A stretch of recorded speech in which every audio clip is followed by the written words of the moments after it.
As is my custom at commencement ceremonies, while this is my first here, not my first, I have written and will read a letter to someone that I am very close to. In the past, these letters have been to my daughters, my wife, my friends, or my colleagues. Today, my letter is to my newest friends and colleagues, Binghamton University's class of 2012. Dear graduates of 2012, many of you are leaving a place, Binghamton University, that is comfortable, a place where you made your newest, best friends, a place where you knew what you would do almost every day, and if you didn't have plans, it was easy to make them. In just a few days, or weeks, or months, you'll be living in a new place with few or no new friends, uncertain of what to do, whether it's at your new job or your new school. This can leave some of us with a feeling of loss or sadness.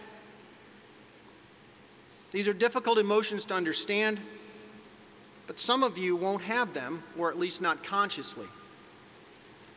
Others of you will have them strongly, and you may fear that you will not be successful in your next step in life. But you will rely on your instincts and your strengths to cope, and you will make it. You are sure of that, but you're not quite sure how. 5 months ago, I felt that way. I was to leave my friends, my colleagues, and my family and move to Binghamton, New York. Accept a job that I really wanted, but didn't know if I would be good at it. Find a place to live, make new friends, doing it alone, and wondering if I would be successful.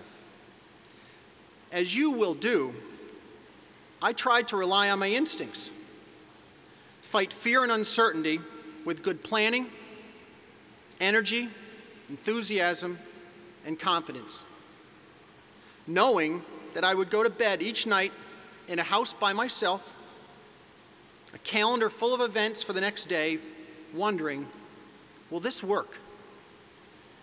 Uncertainty and fear can be considered a weakness, but I encourage you to use it as your source of energy. When I wake up each morning, I get up early enough so I can get in some my time, whether it's to read the paper, have a cup of coffee, go for a run, or write in my journal.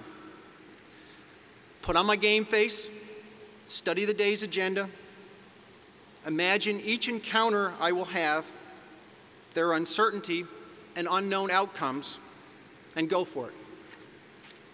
Some simple rules for my day are: smile from ear to ear all day long. Take the next meeting with even more energy than the one I am leaving. Be a good listener. Learn about my surroundings.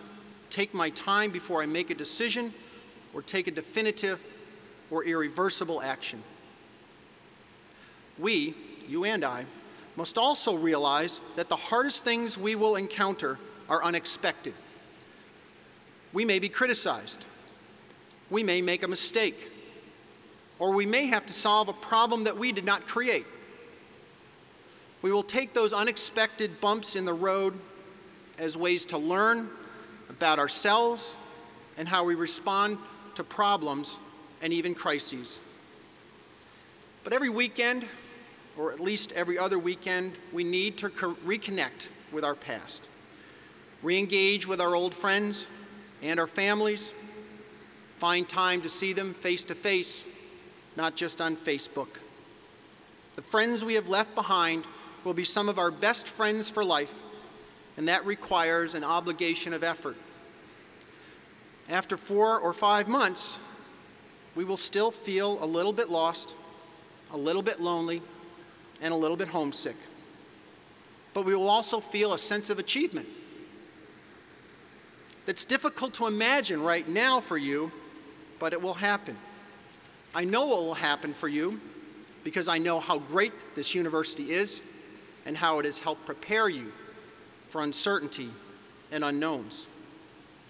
Our faculty, staff, and your fellow students have been instrumental in that preparation, and you will find yourself referring back to those experiences to gain the strength and confidence when you need it most. So am I giving you advice? It's kind of cliche at a graduation ceremony, isn't it, to give advice? But sort of.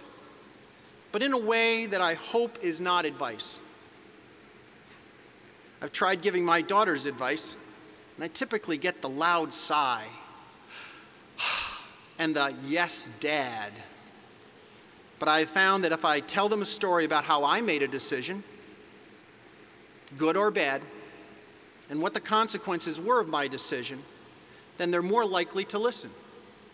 And after being a father for 25 years and a professor for 30, I've learned to know that my remarks will fade quickly from your memories. So I don't expect you'll remember my advice, but that maybe you'll remember the story of my first semester at Binghamton. And that's the best I can do for you. Sincerely, Harvey.